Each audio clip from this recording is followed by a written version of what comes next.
Terima kasih atas kesempatan yang telah diberikan. Nama saya Miguel Suryanto dengan NIM 203041169 akan membawakan materi perjanjian penghindaran pajak berganda. Perjanjian penghindaran pajak berganda atau P3B adalah perjanjian internasional di bidang perpajakan antar kedua negara guna menghindari pemajakan ganda agar tidak menghambat perekonomian kedua negara dengan prinsip saling menguntungkan antar kedua negara dan dilaksanakan oleh penduduk antar kedua negara yang perjanjian tersebut. Lanjut, tujuan P3B adalah sebagai berikut. Yang pertama, tidak terjadi pemajakan berganda yang memberatkan iklim di dunia usaha. B. Peningkatan investasi modal di luar negeri ke dalam negeri. C. Peningkatan sumber daya manusia. D. Pertukaran informasi guna mencegah pengelakan pajak. E. Kedudukan yang setara dalam hal pemajakan antar kedua negara.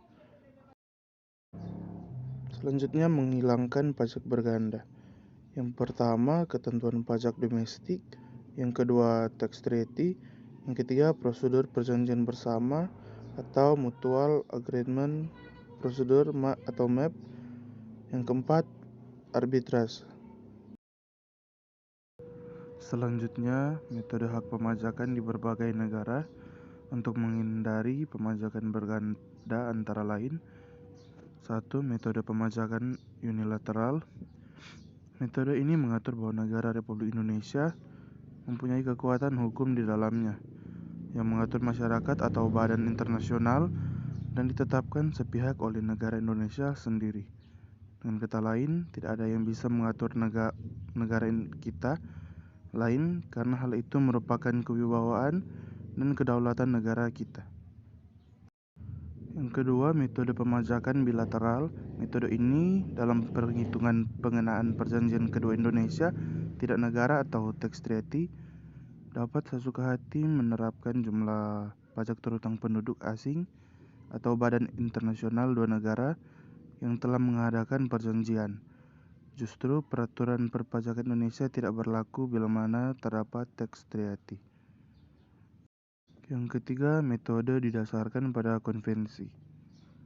Metode ini didasarkan pada konvensi internasional yang ketentuan atau ketetapan dan keputusan yang dihasilkan untuk kepentingan banyak negara yang ditandatangani oleh berbagai negara, misalnya konvensi Wina. Selanjutnya, menghilangkan pajak berganda ketentuan domestik dengan cara yang pertama, mengecualikan orang atau badan sebagai subjek pajak. Yang kedua, mengecualikan penghasilan sebagai objek pajak. Yang ketiga, menerapkan tarif preferensial untuk subjek atau objek pajak tertentu. Yang keempat, menerapkan metode penghilangan pajak berganda. Selanjutnya, tidak sempurna karena yang pertama, metode penghilangan pajak berganda hanya tersedia bagi WP dalam negeri. Kedua, undang-undang tidak dapat menyelesaikan kasus dual residence. Selanjutnya, menghilangkan pajak berganda, tax treaty. Dengan cara yang pertama, menyelesaikan kasus dual residence dengan menyediakan tiebreaker rule. Yang kedua, membagi hak pemajakan. Yang ketiga, penyelesaian pajak berganda akibat koreksi karena transfer pricing dengan melakukan corresponding adjustment. Yang keempat, penentuan metode penghilangan pajak berganda.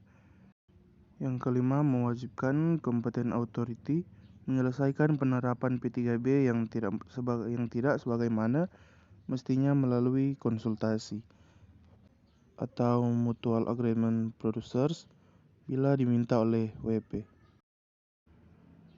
Metode penghilangan pajak berganda. Yang pertama, deduction method. Pajak yang dikenakan di luar negeri mengurangi penghasilan yang diperoleh dari luar negeri sebelum digabung dengan penghasilan dari dalam negeri. Yang kedua, exemption method. Penghasilan dari luar negeri tidak diperhitungkan saat menghitung pajak terutang di dalam negeri. Yang ketiga, credit method. Pajak yang dikenakan di luar negeri diperhitungkan dengan pajak atas seluruh penghasilan. Sekian, terima kasih.